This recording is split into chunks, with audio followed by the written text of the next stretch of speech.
বাংলাদেশের ঘরে ঘরে সকল ছেলে মেয়ে হঠাৎ এমন খেপলো কেন?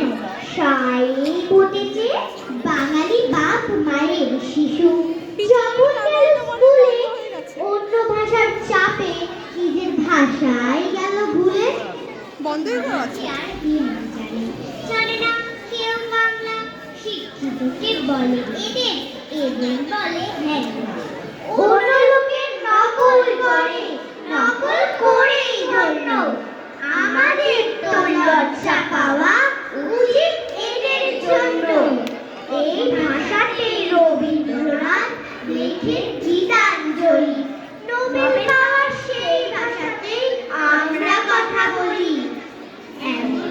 এমন বিরাট মর্যাদা আর কর্তা ভাষার আছে, আমরা কেন পিছিয়ে যাব অন্য ভাষার কাছে? তাই তো বলি আপত্তি নেই অন্য ভাষা শিখতে, আপত্তি নেই হিন্দি জানায় ইংরেজিতে লিখতে, কিন্তু যারা নিজের ভাষা বাংলা গেছে